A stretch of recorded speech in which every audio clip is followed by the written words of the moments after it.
1, 2, 3, 4, 5, 6, 7, 8, 9, 10. We do like this.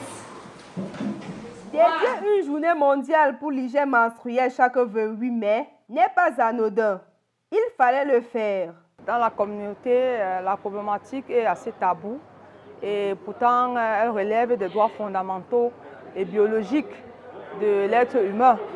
Donc ici, il est question, c'est une question qui devait interpeller toute la communauté, toutes les parties prenantes parce que on ne parle pas beaucoup de la problématique des menstrues. Le problème reste tabou à tous les niveaux.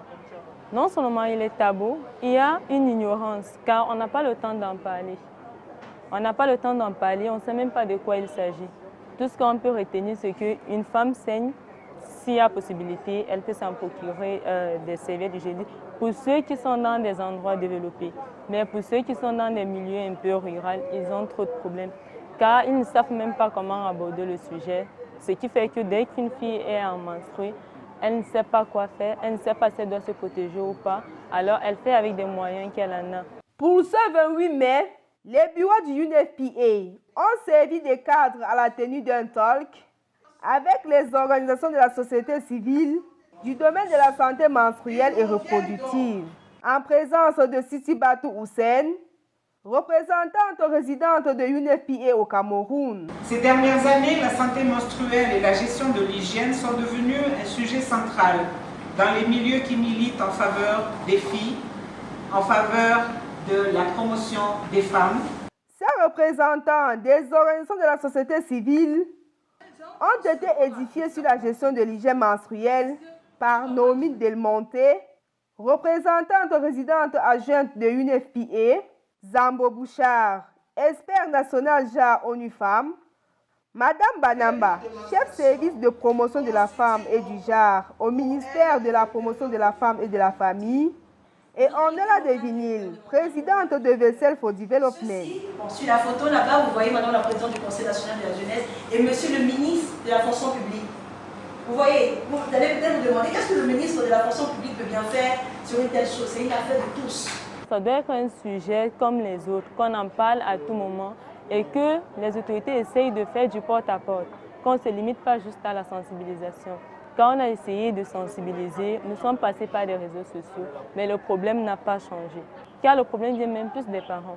Quand moi, jeune fille, si mon parent ne m'éduque pas, je ne pense pas qu'une autre personne va le faire mieux. Donc, il y a les parents qui sont sensibles, il y a aussi les éducateurs. Parmi les participants, les hommes. Mais que font-ils dans cette salle? On se poserait bien la question. En tant qu'homme, on croirait que c'est anodin pour un homme de participer à une activité qui parle des menstruations. Mais en réalité, c'est une thématique qui concerne tout le monde, toute la société globale, dans la mesure où la stigmatisation qui est souvent subie par les femmes est le plus souvent causée par les hommes. Vu l'importance de ce sujet, qu'on n'ose pas parfois évoquer en public, sous peine de raillerie, les participants ont unanimement tous penché sur un plaidoyer.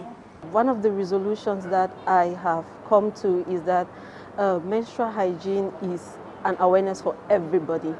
Everybody needs to know about it and everybody needs to put it in practice. Les tabous doivent être élargis dans notre société.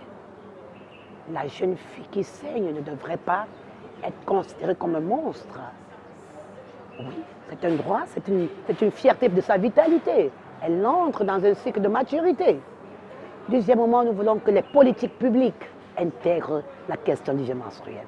L'installation des toilettes publiques, l'approvisionnement en eau par les politiques publiques, la prise en compte du genre et de l'hygiène menstruelle par les politiques, par les décideurs, n'est-ce pas, en respectant les ODD sur l'eau, l'assainissement, le travail décent, l'égalité de genre. Oui, nous sommes de ceux qui pensons que les journées ne doivent pas rester seulement être des journées de réjouissance, mais davantage ça doit être des journées de plaidoyer. Et quand on doit célébrer une journée comme celle-ci, on doit beaucoup plus, au terme de ces activités, avoir des recommandations pérennes et mettre sur pied une plateforme de suivi et évaluation de ces recommandations. Mon organisation, sortie d'ici, nous allons engager des actions concrètes en lien avec l'organisation HOOT pour pouvoir porter plus haut le plaidoyer pour que la santé sexuelle et reproductive de la femme puisse être suffisamment prise en question dans toutes les politiques et stratégies que nous envisageons, que ce soit au niveau des organisations de la société civile, mais surtout également au niveau des pouvoirs publics. Applaudissons s'il vous plaît. La tenue de cet talk est une initiative de Vessel for Development en partenariat avec UNFPA et la participation de ONU Femmes va à coup sûr permettre de rompre le silence et de briser les tabous sur l'hygiène menstruelle.